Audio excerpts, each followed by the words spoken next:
Hello everyone, welcome back to my channel solo traveller. This is Ram your friend. तो finally KTM ने अपनी 2024 Duke 250 launch कर दी है और आप अगर इसको देख पा रहे हो तो आपको पता चल रहा होगा कि एक्चुअली केटीएम ने पूरी की पूरी जो बाइक है उसको रिवैम्प कर दिया है। चाहे इसके हेडलाइट्स हो, आपके टायर हो, सस्पेंशन हो, एग्जॉस्ट हो, सीट हो, इंजन हो, हर चीज़ में उन्होंने चेंज कर दिया। पूरी की पूरी बाइक आपको एक न्यू लुक में देखने को मिलेगी और बहुत ही मज़ा आने वाली है इस बाइक को देखने में। और सबसे बड़ी बात कि इस बाइक में उन्होंने 250cc का बिल्कुल ही नया इंजन यूज़ किया है, जिसको आप बोलते हैं LC4C, यानी liquid cool 4 stroke compact engine.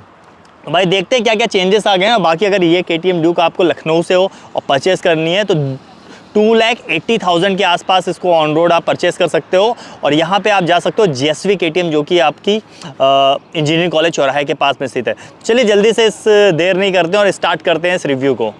तो भाई आप लोग देख लो, बिल्कुल ही नई बाइक हो गई है। हर एक चीज़ इसमें चेंज हो गया है। कोई भी ऐसी चीज़ नहीं होगी जो आपको पुरानी देखने को मिलेगी। बहुत मज़ा आने वाला है इसको चलाने में। तो सबसे पहले तो मैं आपको इसके इंजन की तरफ ले चलता हूँ। तो ये देखिए आप लोग, इसका जो इंजन है बिल्कुल ही नया इंजन यूज़ हुआ है। और यहाँ पे क्या है आपका, ये लिखा हुआ आता है, ये आपका है LC4C। इसका मतलब होता है आपका liquid cool 4 stroke compact engine. तो भाई ये जो इंजन है ये KTM बोलती है कि बिल्कुल नया इंजन डेवलप किया गया KTM के द्वारा। और इस इंजन की खास बात क्या है कि इसका जो आपका हेड है और साथ में जो एयर इनटेक है बॉक्स है, वो दोनों ही चेंज कर दिया गया, जिसकी वजह से इसकी जो परफॉर्मेंस है वो बढ़ गई है।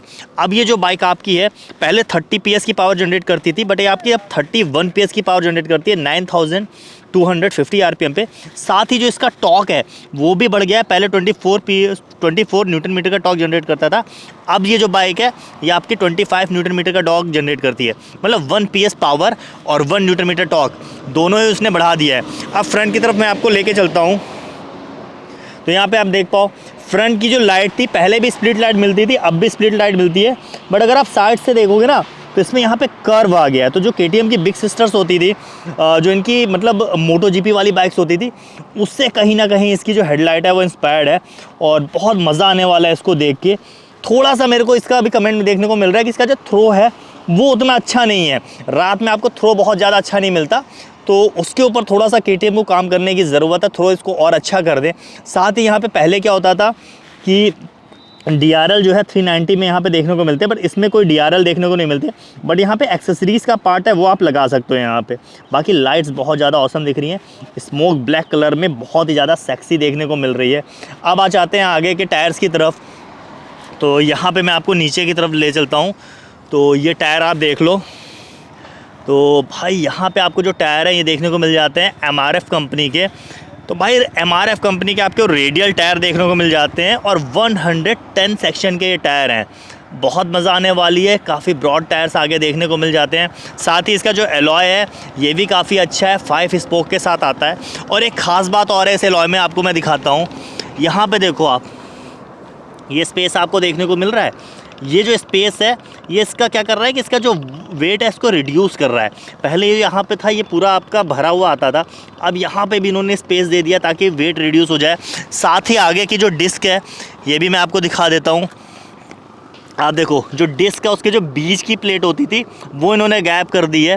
डिस्क को सिर्फ कॉर्नर पे यहाँ पे देखो, यहाँ पे आपका अटैच कर दिया है। बीच की जो प्लेट थी बिल्कुल गैप कर दी है। तो कहीं ना कहीं KTM इस बाइक को और ज़्यादा लाइट वेट करने में जुटी हुई है, ताकि पावर टू वेट रेशियो जो है इसका बहुत ज़्यादा इम्प्रूव हो जाए। आगे के जो डिस्क हैं ये आपके ABS के साथ में आते हैं, डुअल चैनल ABS इसमें दिया हुआ है। अब देखो पीछे की जो बाइक है यहाँ पर भी आपको सेम एक जैसे ही डिस्क देखने को मिल रहे हैं। तो ये भी आपके ABS के साथ आते हैं। तो यहाँ पे आपको डुअल चैनल ABS देखने को मिल जाता है। और ऊपर की तरफ ले चलते हैं तो यहाँ पे देखो पेट्रोल टैंक है, यहाँ पे भी चेंज किया गया है। पहले का जो पेट्रोल टैंक था वो छोटा आता था, अब ये आपका 15 लीटर का पेट्रोल टैंक आ रहा है, यानी 15 लीटर। काफ़ी बड़ा टैंक एक आपको देखने को मिल जाता है। रेंज काफ़ी बढ़ने वाली है इस बाइक की।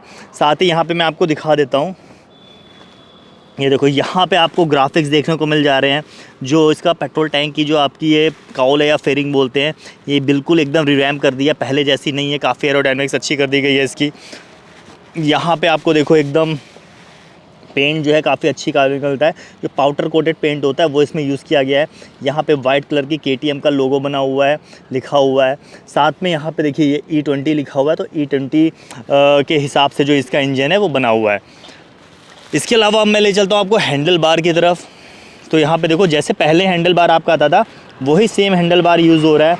हैंडल बार में ऐसा कोई चेंज नहीं हुआ, बट स्विच क्वालिटी जो है वो चेंज कर दी है। ये देखो आप स्टार्ट करने वाला स्विच ऐसा हो गया है, ऊपर करोगे आप ये इंजन किल हो जाएगा, ये स्टार्ट हो जाएगा और यहाँ पे आपका इलेक्ट्रिक स्टार्टर दिया हुआ है। हैंड ग्रिप काफ़ी अच्छी है। ब्रेक लीवर है ये आपका एडजस्टेबल नहीं है, नॉर्मल जो ब्रेक लीवर आते हैं वही दे रखा है। मिरर्स जो होते हैं ये डोमिनार वाले यूज़ हो रहे हैं इसमें। हो सकता है आगे चल के ये लोग नए मिरर्स लाएं, पर अभी जो मिरर है वो डोमिनार वाले यूज़ हो रहे हैं। इस तरफ अगर मैं आपको ले चलूँ तो यहाँ पे भी सेम आपका वैसा ही हैंडल है, और यहाँ पे भी जो आपका क्लच है उसमें ऐसा कोई एडजस्टेबल फीचर नहीं दे रखा है, बट हाँ क्वालिटी अच्छी है और काफ़ी लाइट वेट है, ऐसा कोई हार्डनेस नहीं है। और यहाँ पे देखो पहले बहुत सिंपल सा आता था, बट अब ये इन्होंने ये बढ़ा दिया है। ये देखो जैसे 390 में आता है ना, वैसा पूरा इसका जो कंसोल है दे रखा हुआ है। यहाँ पे आपका हॉर्न का स्विच है, यहाँ पे आपका इंडिकेटर का स्विच है, और ये देखो यहाँ पे हज़ार्ड लाइट दे रखी है, तो हज़ार्ड लाइट भी इसमें है। इसके अलावा यहाँ से पूरा आप मीटर ऑन कर सकते हो। तो एक बार मैं ऑन करके आपको दिखा देता हूँ मीटर। ये देखो आप मीटर ऑन हो गया है, तो अच्छा लग रहा है मीटर देखने में। यहाँ बहुत सारे ब्लिंकर्स आपको देखने को मिल जाते हैं। यहाँ पे आप देखो जैसे ये न्यूट्रल का है, ABS का है, इंजन माल फंक्शन का है, इंजन ऑयल का है। और जो मीटर है ये आपका ब्लैक एंड वाइट है।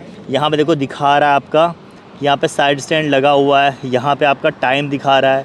इसके अलावा यहाँ पे गियर इंडिकेटर दिया हुआ है, यह RPM मीटर दिया हुआ है, यहाँ स्पीडोमीटर है, और यहाँ पे देखो किलोमीटर कितना चल चुका दिखा है, ओडोमीटर दे रखा है।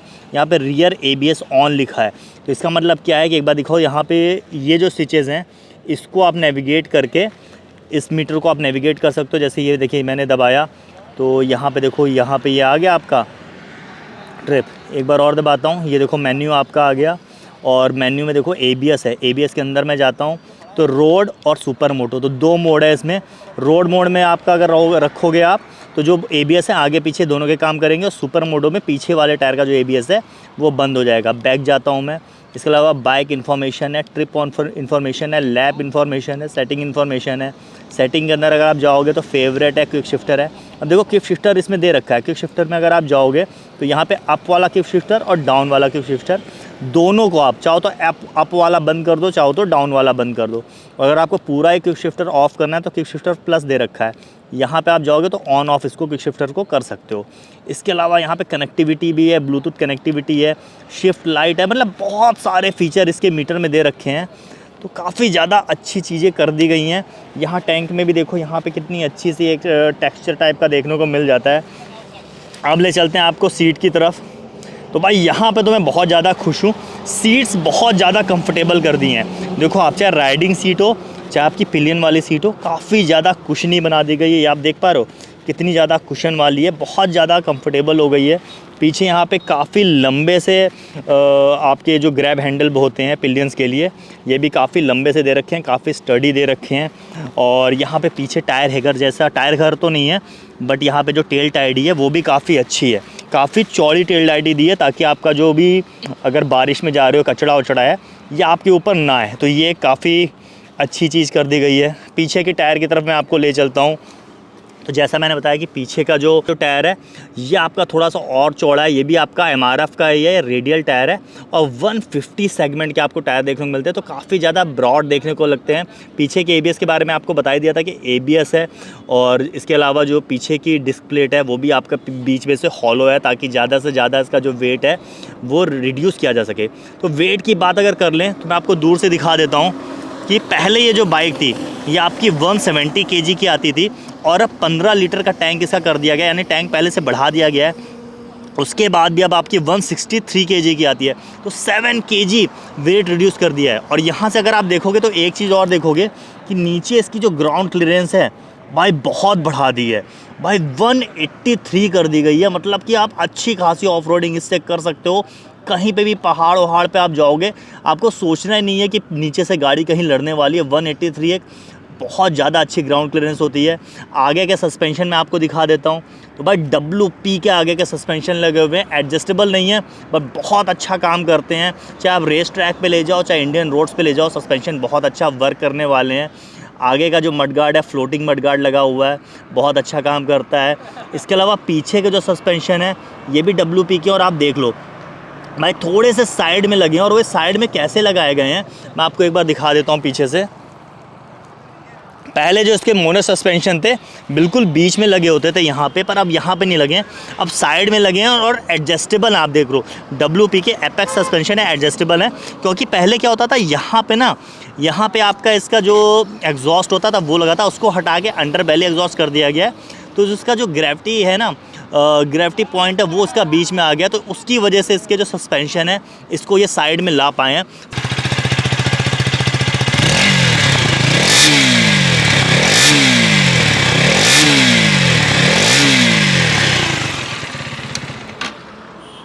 तो ये आप थी एग्जॉस्ट, और आप लोग बताइएगा आपको एग्जॉस्ट साउंड कैसा लगा। साथ ही इसका जो फ्रेम है, ये आपका जो ट्रायलिस फ्रेम होता है उसको यूज़ किया गया है। और यहाँ बीच में जो है, यहाँ पे आप देख पाओ कि आगे का हिस्सा जो है वो पूरा ट्रायलिस फ्रेम है, और पीछे का जो फ्रेम है ये आपका कास्ट एल्युमिनियम का, जो कंप्रेस्ड कास्ट एल्युमिनियम होता है उससे बना हुआ, ताकि इसको ज़्यादा से ज़्यादा लाइट वेट बनाया जा सके। सीट हाइट की बात बता दूँ तो भाई 820 mm की सीट हाइट है, अच्छी खासी सीट हाइट है। और बहुत ज़्यादा शॉर्ट राइडर इसको नहीं चला पाएंगे, क्योंकि 800 के ऊपर की जो सीट हाइट होती है वो थोड़ी सी ज़्यादा ही मानी जाती है। इंडिया के हिसाब से अगर आप देखो तो शॉर्ट राइडर्स के लिए जो अच्छी सीट हाइट होती है वो आपकी 780 के अप्रॉक्सीमेट होती है। तो लेकिन हाँ, बाइक जो आपकी है वो हल्की है, तो ज़्यादा दिक्कत नहीं देखने में आपको देखने वाली है। इसके अलावा और छोटे बहुत इसमें चेंज कर दिए गए हैं। जैसे मैं आगे की तरफ आपको दे चलता हूँ, तो इसका जो रेडिएटर ग्रिल है, देखो पहले ऐसी नहीं आती थी, अब जो रेडिएटर ग्रिल है ये आपकी देखो कर्व रेडिएटर ग्रिल है, तो ज़्यादा से ज़्यादा एयर इनटेक लेगी, इंजन को जल्दी ज़्यादा ठंडा करेगी। तो ये सारी चीज़ें हैं, बहुत ज़्यादा मज़ा आने वाली है आप KTM ड्यूक को चलाने में। और मेरा जो मतलब पहला राइड का एक्सपीरियंस है वो यही है कि जो बाइक है ओवरऑल बहुत ही ज़्यादा स्मूथ हो गई है। लुक वाइज भी पहले से काफ़ी ज़्यादा, मेरे को तो लुक वाइज पहले से काफ़ी ज़्यादा अच्छी लग रही है, क्योंकि बड़ी बाइक का एक फील दे रही है। साथ ही इसका जो नया इंजन KTM ने डेवलप किया है, आपका जो LC4C है, यानी कि liquid cool 4 stroke compact engine, ये क्या कर रहा है ना कि डिलीवरी जो है बाइक की उसको बहुत इसने स्मूथ कर दिया है। बहुत ज़्यादा मज़ा आ रहा है इसको चलाने में। पहले गियर में जो हो, चाहे दूसरे गियर में या तीसरे गियर में, कहीं भी आपको ऐसा नहीं लग रहा कि इंजन में जर्क आ रहा है डिलीवरी में, या फिर डिलीवरी थोड़ी सी इनकन्सिस्टेंट है, ऐसा कहीं भी नहीं लग रहा। हर गियर में प्रॉपर ये पावर आपको डिलीवर करती है, और जो आपका थ्रिल है उसको भी बनाए रखती है। तो भाई ये था आपका रिव्यू, और आप लोग मुझे बताइए कि रिव्यू आपको देख के कैसा लगा। और इसी के साथ ये जो रिव्यू है मैं एंड करने वाला हूँ। और मेरे पीछे जो बाइक खड़ी है, मैंने आपको पहले बता दिया कि अगर ये बाइक आप बाय करना चाह रहे हो तो भाई जल्दी से जाइए, और लखनऊ से अगर आप हो तो GSV KTM है, वहाँ से आप इसको बाय कर सकते हो। और मेरे हिसाब से 100% है कि पुरानी वाली बाइक से इसको काफ़ी ज़्यादा इंप्रूव कर दिया गया। तो आप अगर इसको बाय करते हो तो कहीं से भी आप डिसपॉइंट नहीं होंगे।